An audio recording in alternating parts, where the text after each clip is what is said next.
주님의 말씀입니다. 하나님 감사합니다.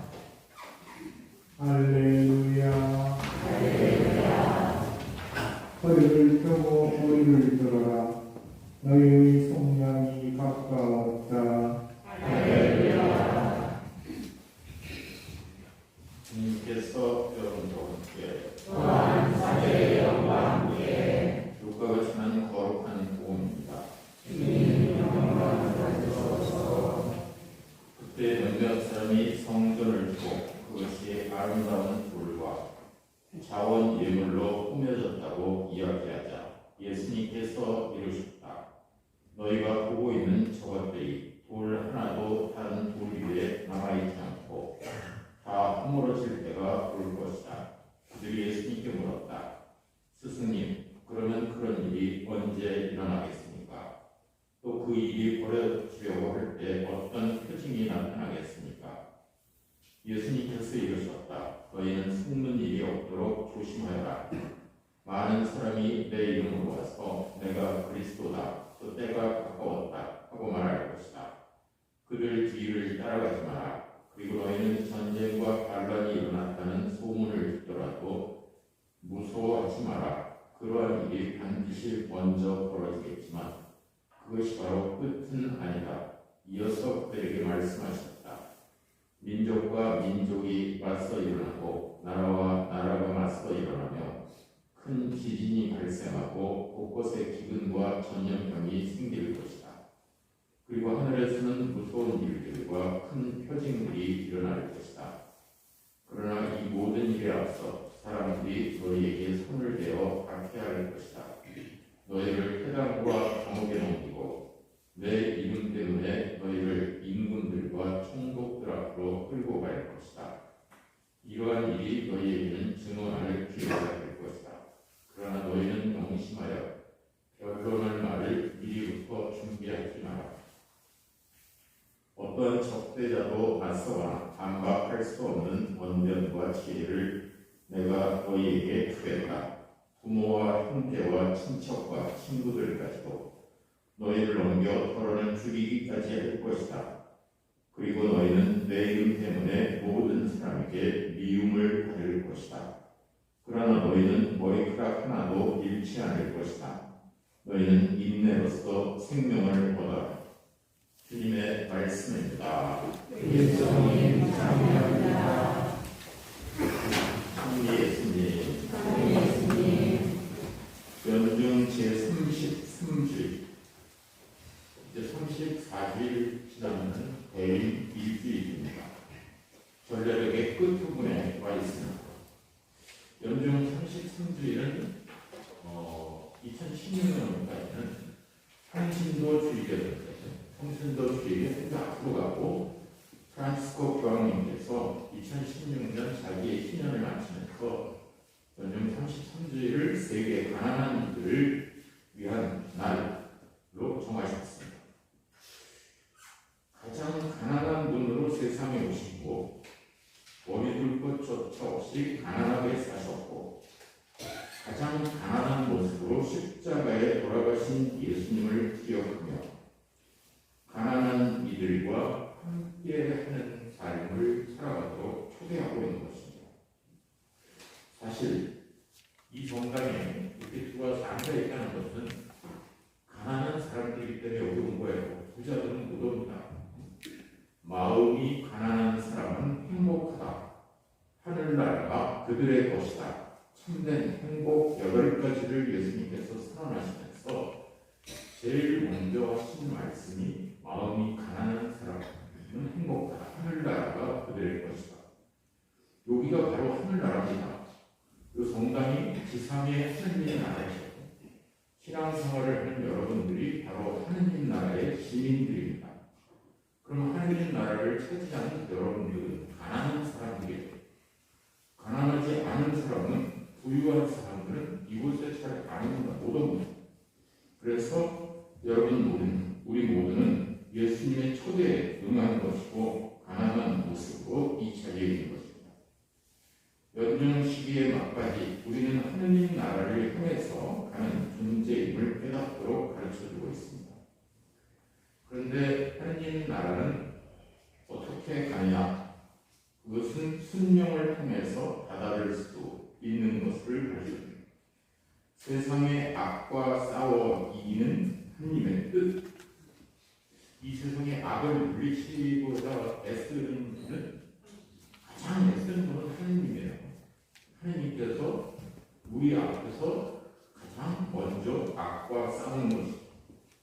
그 하느님의 뒤를 따르는 것. 그래서 예수님께서도 마지막 날 밤 저녁에 제 뜻대로 하시지 말고 아버지의 뜻대로 하소서 하고 십자가에 못 박혀 돌아가신 거죠. 왜냐하면 하나님께서 세상의 악과 싸우는데 그 악과 싸우는 도구로 내가 십자가에 못 박혀야 된다. 그런 것을 예수님은 알고 계셨던 것이죠. 그래서 그 하나님의 뜻에 순명한 것입니다. 세상을 살아가면서 악인들의 번영이 악한 사람들이 잘 살고 잘 먹고 잘 살고 이런 것들이 의로운 사람들에게는 걸림돌이 될 수 있습니다. 어떻게 저렇게 악한 사람들이 세상에서 잘 살 수 있을까? 그런 사람들은 하나님이 벌하지 않을까? 벌했으면 좋겠다 이런 생각을 가지면 의인이 아니에요. 그럼 악인하고 별 차이가 없는 거예요. 악인들이 다 없어졌으면 좋겠다 생각하는 사람은 악인 쪽에 가까운 겁니다. 의인이라면 그런 것에 관여하지 않고 내 갈 길을 가는 것이죠. 그래서 어떤 사람들은 악을 부수어 없애는 것이 하느님 나라를 이룩하는 길이라고 생각하기도 하는데 그 어떤 그런 사람들은 의인이 아닌 거예요. 예수님께서 그 마지막 밤을 지새우시고 잡혀가려고 할 적에 대사제가 와서 잡아가려고 할 때 칼로 대사제 종의 귀를 자르죠. 그 귀를 붙여주면서 이런 무력으로 일어난 사람은 무력으로 질 수밖에 없다. 그런 말씀을 하시는 거예요. 그래서 예수 그리스도가 메시아요 구세주라고 생각을 했던 사람들도 처음에는 그분과 함께 멋있는 나라, 의인들이 득세하는 나라, 그리고 세상에서 정말 권세를 가지고 그런 나라 생각해 세상의 악을 부수어 없앨 생각을 했습니다. 그런데 그렇게 믿고 따랐던 메시아가 구세주가 예수님이 십자가에서 힘없이 못 박혀 죽는 모습을 보면서 모두 실망을 넘어서서 절망을 하고 다 숨어 도망갔던 거죠. 메시아를 잘못 생각한 사람들은 실망할 수밖에 없었던 거죠.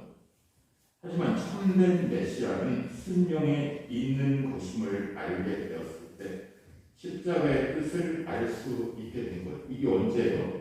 성령 강림을 받으면서 예수님의 부활을 목격하고 예수님의 승천을 보면서도 하늘나라를 멍 때리고 쳐다보고 있었던 제자들 성령을 받으면서 온 세상 끝까지 가서 당신들이 죽인 예수 그리스도는 구세주입니다. 메시아입니다. 우리는 그분을 믿습니다. 하면서 세상에 선포하기 시작합니다. 그렇게 세상에 선포하고 있다면, 그렇게 세상에 전하고 있다면, 내가 그렇게 삶을 살고 있다면, 그러면 우리는 순명하고 있는 것이죠. 하느님의 나라는 하느님의 뜻에 따라 하느님의 능력으로 이루어지는 겁니다. 그리고 인간은 그 하느님의 뜻에 순명하는 거죠. 오늘 복음에서 미리 준비하지 마라 이런 말씀. 나 아무것도 하지 말고 미리 준비하지 말고 잡혀가서 뭘 얘기하지 뭐 이런 거 생각하지 말고 그 준비 아무것도 하지 말고 대충 살고 준비하면서 사는 게 아니라 그게 아니라 잘 준비를 하는 얘기예요. 열심히 준비를 하는 얘기예요. 열심히 준비하는데 내가 준비한 대로 결과가 나올 것이라고 생각하지 마라. 내가 이쪽 방향으로 준비를 했으니까 하나님께서도 이쪽 방향으로 결과를 가져오셔야 된다. 이런 준비는 하지 마라. 그러나 내가 열심히 살고 최선을 다해 살고 하나님 뜻에 순종하면서 살고 가난하게 살려고 노력하고 뭐 이런 것들을 하고 있는 거예요. 그래서 인간은 준비를 하고 성취하는 것은 하나님이시다 이런 말이 있습니다. 첫 번째 독서 말라기서의 말씀은 멋대로 살던 사람은 바로 이런 사람, 자기가 생각한 대로 준비한 대로 하나님이 움직여야 된다고 생각하는 사람이 멋대로 사는 거예요. 건물처럼 타워를 붙이고 하나님의 뜻을 따라 내가 어떤 준비를 하든 어떤 모습으로 살든지 하나님께서 보여주는 모습을 제 뜻대로 하지 말고 아버지의 뜻대로 하소서 하고 이야기할 수 있는 사람이 구원을 받을 것이다. 하나님의 뜻을 따라 사는 사람에게는 희망의 말씀을 전해줍니다. 인간이 자기의 뜻에 따라 화려한 준비를 하고 예수 그리스도를 모시려 했고 또 여기 없는 거예요. 하나님의 뜻이 이루어지기를 바라요. 어떤 사람은 잘 전문가 되고 여유가 생기면 열심히 하나님을 따르겠다고 이렇게 얘기해요. 이게 바로 미리 준비하는 거예요. 내가 미리 잘 준비해가지고 동원도 입고 옷도 제대로 입을 수 있고 시간 여유도 될 수 있고 그럴 때 하나님을 따르겠습니다. 안 따르겠다는 얘기죠. 안 따르겠다는 얘기지 그게 무슨 따르겠다는 그런 때는 안 와. 절대로. 그렇게 돼서 내가 여유가 생기고 그건 핑계래요. 여러분들이 여기에 오는데 그냥 마음 편안하고 시간이 남아가지고 할 일이 없어가지고 오는 사람 아무도 없어요. 정말 내가 시간을 쪼개고 그리고 힘을 내가지고 용기를 내서 결단을 내리고 여기에 오는 거예요. 지금. 그래서 정리가 되고 필요한 것은 지금 하느님께서 순명을 해야 합니다. 인간이 만든 바벨탑은 아무리 화려한 것이라도 무너질 수가 언젠가는 무너져요. 언젠가 그 바벨탑만을 믿고 내가 세운 탑만을 믿고서 그렇게 준비를 했다고 자기가 길이 낙락하고 있던 사람이 하나님 앞에 갔을 때 내가 원하는 건 그게 아니었다. 내가 원하는 것은 네가 쌓은 바벨탑이 아니고 내가 만든 작은 믿음이고 생명이었다. 이렇게 얘기하면 그건 다 소용이 없는 거예요. 인간의 능력이 생기고 창세기 7장에 보면 엄청난 능력이 생기고 그런가 하늘에 닿는 탑을 쌓자. 그래가지고서 바벨탑을 쌓은 거예요. 바벨은 흩어지다 그랬고 하나님이 이 인간들이 말이 하나로 통하고 능력이 좋으니까 될 생각을 다 해주면서 흩어버렸다. 이 창조설의 마지막에 나온 거예요. 그리고 나서 이 바벨탑이 회복되는 것이 성령께서 오시면서 온 세상에서 온 사람들로 모여있던 3,000명의 사람들이 모두 그들의 말로 알아듣고 있었다. 미국 가보면 미국 가서 신부님이 영어로 강론을 하시고 영어로 미사를 하는데 못 알아듣는데 이렇게 보면 나는 한국말로 매일 미사를 가지고 보면서 미사하고 듣다 보면 약간 들려요. 뭔 말인지 신부님 강론이 다 비슷하니까 거기서 거기지 똑같은 그런 복음을 가지고 그래서 인간이 만든 바벨탑은 무너집니다. 예수님은 지금 사람들이 감탄하고 있는 이 화려한 성전, 예루살렘 성전에서 모두 무너질 것이라고 말씀을 하십니다. 성전이 모든 것을 드러낸다고 생각하는 이들에게 기가 막힌 말씀. 내가 돈 헌금을 무지 내고 공헌금을 내가지고 성전을 크게 만들어놓고 그리고 이 성전에서 어떤 곳에 가면은 그런 사람이 있다고 그래요. 주문이 성전을 하나 짓는데 얼마가 듭니까? 한 30억쯤 되는데요. 그걸 제가 얘기했으니까 그런 신장성이 있었으면 성전 짓기 쉽지. 근데 그런 사람 천주교에는 거의 없어요. 불교니까 그래요. 천주교에는 그런 사람이 돈을 내겠다고 하는 거 말려. 옆에서 말리고 여러 사람이 십시일반으로 모아가지고 집을 쳐야지, 성전을 쳐야지. 그렇게 한 사람이 지고 우리는 그 집처럼 그 안에 들어가면 안 된다고 그런 사람 알립니다. 그래서 하여간 그렇게 예수님을 키운 사람들이 감탄하고 있는 자기들의 것이라고 이 성전은 우리의 것이다. 그리고 이 성전에서 모든 것이 이루어질 것이라고 생각하는 화려한 성전. 이것은 무너질 수밖에 없는 거죠.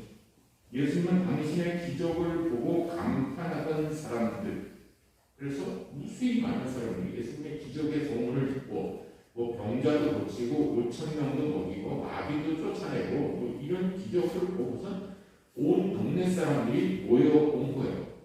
그리고 드디어 구세주가 나타났다. 우리를 이 로마의 압제에서 해방시킬 분이 나타났다고 믿음을 가지고 쫓아다녔는데 그렇게 그 많은 기적을 봤어요. 그런데 예수님께서 십자가에서 못 박혀 돌아가시자 그 기적을 봤던 다 소용이 없어지는 거예요. 다 무너져 버린 거예요. 화려한 성전을 믿고 있었던 사람이 옳은 사람이었다. 유대인들이 옳은 사람이었다고 이렇게 생각하고 있는 거예요. 인간이 그렇게 세속적으로 생각하고 원하는 방법은 무너질 수밖에 없는 거예요. 그런데 예수님은 그 십자가에서 부활을 하신 거예요. 그 십자가에, 가난한 십자가에서 부활을 하신 겁니다. 그래서 우리는 십자가의 예수님을 바라보고 그 앞에서 믿음을 고백하는 거예요. 부활하신 예수님, 화려한 예수님, 유럽에 가서 큰 성전을 보고 아무리 큰 성전이라도 그 가운데 가면 뭐가 걸려있어요? 십자가의 예수님이 걸려있어요. 인간이 아무리 돈을 들여서 성전을 짓고 그래도 가운데 모시는 것은 십자가의 예수님을 모시는 거예요. 그래서 우리는 십자가의 예수님을 바라보고 그 앞에서 믿음을 고백합니다. 때때로 유혹을 받을 때도 있죠. 의인이 고통을 받고 악인이 승리하는 모습을 보면서 이해하기 어려운, 그러나 이때도 이런 마음이 생길 때도 바로 십자가 앞에 와서 서면은 이해가 돼요. 그렇게 의로운 사람이 고통을 받고 악인들이 나쁜 놈들이었는데 그러면 그 문제를 해결하려면 여기밖에 없어요. 그거에 답을 찾으려면 도대체 인간 세상에서는 저런 인간이 어떻게 잘 살고 저렇게 착한 사람이 고생을 하고 이거에 대해서 대답해주는 사람이 아무도 없어. 그렇지만 정당에 와서 예수님 앞에 있으면 나도 하느님의 아들인 나도 이렇게 십자가를 지고 십자가에 못 박혀 있다. 인간의 말로 표현할 수 없는 상황, 인간의 능력으로 해결할 수 없는 상황에서 하느님이 말씀을 하시는 것. 이때 하느님의 뜻을 말씀을 듣고 순명하는 사람들이 신앙입니다. 인간적인 능력에 의해서 이루어지리라 생각했던 하느님 나라가 사라질 때 진정한 하느님 나라가 내 안에 세워집니다. 우리가 여러분들이 지금 하느님 나라가 와가지고 나쁜 놈들 다 없애고 이렇게 했으면 좋겠다 이렇게 생각하는 사람 없어요. 우리 스스로가 가난해지고 예수님 앞에서 믿음을 고백하면은 그런 사람이 많아지면은 세상은 아름다운 세상이 될 거다. 하느님 나라에 가까운 세상이 될 거다. 실망과 좌절이 있는 곳에 하느님의 역사가 시작됩니다. 십자가의 예수님 안에서 찾을 수 있습니다. 수없이 많은 능력과 기적을 보여주셨던 예수님께서 십자가의 죽음에 순명함으로써 하느님의 능력인 부활과 영원한 생명이 시작됩니다. 전례력을 마무리 짓는 그러니까 연말이죠. 전례력으로 어떻게 우리가 구원받느냐, 어떻게 하느님 나라에 들어가느냐, 이것을 이야기하는 것. 그것은 가난한 예수님 앞에 믿음을 고백합니다. 그러므로 나의 능력과 활동들 속에서보다 나의 실망과 좌절 속에서 하느님이 존재합니다. 내가 능력을 보여주고 뭔가를 가지고 그렇게 보여주는 교회 안에서 엄청난 일을 하고 이런 곳에 하느님이 존재하는 것이 아니라, 물론 거기다 하느님이 좀 존재해야겠지. 그런데 내가 실망하고 정말 이렇게 열심히 일을 했는데도 왜 하느님은 사람들은 나를 칭찬해 주지 않고 나한테 고맙다 소리도 한마디도 안 하고 이런 생각이 들 때 하느님께서 내 어깨를 두들겨 주십니다. 그러므로 나의 능력과 활동들 속에서보다 실망과 좌절 속에서 하느님의 능력이 드러납니다. 구약에 보면은 만 명하고 만 명의 싸움, 이스라엘 민족하고 이민족하고 싸우는 거예요. 그랬더니 하나님께서 이 만 명의 이스라엘 민족이 불안하니까 집을 도망가고 싶은 사람도 있는 거예요. 갈 사람 다 보내라. 한 몇천 명이 남았어요. 만 명. 그랬더니 더 보내라 해서 마지막에 한 300명만 남은 거예요. 이 300명 가지고 만 명을 어떻게 대적합니까? 그래야지만 내가 하느님이라는 것을 믿는 거 아닌가. 있다고 잘난 척을 할 거 아니야. 300명으로 이겨야지. 그러니까 실망과 좌절이 있는 곳, 절망감이 있는 곳에서 하나님의 역사가 시작된다. 그래서 우리도 신약의 백성들도 십자가의 예수님 안에서 하나님의 역사를 찾는 것. 수없이 많은 능력과 기적을 보여주셨던 예수님께서 십자가의 죽음에 순명함으로써 하나님의 능력인 참된 능력, 그까지 몇 가지 기적이 있던 말도 아니죠. 죽었던 사람이 살아난다는 부활과 영원한 생명이 이 십자가에서 시작합니다. 바울 사도는 테살로니카인들에게 보내는 편지에서 모든 것을 하나님께 맡기는 삶은 아무것도 하지 않는 것이 아니라 하나님의 뜻을 따르며 지금 내가 할 수 있는 최선의 그런 것을 하는 것을 말합니다. 삶의 현장에서 최선을 다하면서 하나님을 만나 어떤 때는 삶의 현장이 너무 팍팍하고 1년 동안 살아온 내 삶이 너무 고달프고 힘들고 지치고 이런 모습이라도 그 삶의 현장에서 우리는 하나님을 만나고 믿음을 고백할 수 있어야 합니다. 진인사 대천명이라는 말이 있어요. 자신의 일을 최선을 다하고 하늘의 뜻을 기다린다는 삶의 현장에서 믿음이라는 명목으로 하나님을 믿으면 다 해주신다면, 하나님을 믿으면 평화롭다면, 하나님을 믿으면 돈 나라라 똑같고 복의 광망이가 된다면, 그렇게 기적을 베푸셨다면, 그러면서 그런 것을 찾는 사람들에게는 하나님께서 아무것도 해줄 것이 없어요. 표징만을 요구하는 유다인들에게는 보여줄, 요나의 표징밖에는 보여줄 것이 없다, 이렇게 얘기합니다. 삶의 현장에서 믿음이라는 명목으로 아무것도 하지 않는 것은 잘못된 모습입니다. 자기의 일을 묵묵히 하면서 하나님의 뜻을 따르는 많은 이들 속에서 하나님은 가까이 계십니다. 오늘 우리에게 들려주는 하나님의 말씀은 평범한 모습으로 하나님의 말씀에 순명하고 자신의 삶에 충실한 이들이 하나님을 만날 수 있고 사랑받을 것이라고 가르쳐주고 있는 한 해를 살면서 열심히 살아온 여러분들, 그리고 가난하지만 기쁘게 살아온 여러분들께 하나님은 여러분들을 하나님 나라로 초대하는 말씀을 들려주고 계시는 것입니다.